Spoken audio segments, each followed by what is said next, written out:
বাড়িতে পড়ে থাকা 2টি ডিসি মোটর দিয়ে তৈরি করে ফেললাম একটি জেনারেটর। 100% কাজ করছে। এটা বানাতে আমার লেগেছে 2টি ডিসি মোটর।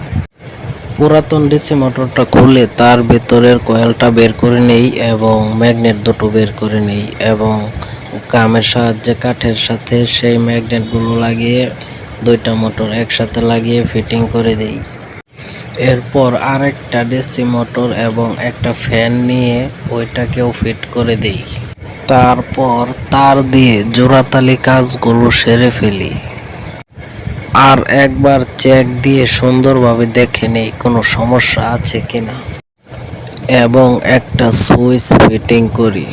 পরে ভাবলাম যেহেতু এটা ব্যাটারি চালিত হবে না তাহলে সুইচের কোনো দরকার নেই। তারপর 2টি মোটরের মাঝে যেই কলম কেটে যেই শেপটা বানিয়েছি সেই শেপটাতে হাতে 2-3 বার ঘোরান দেই।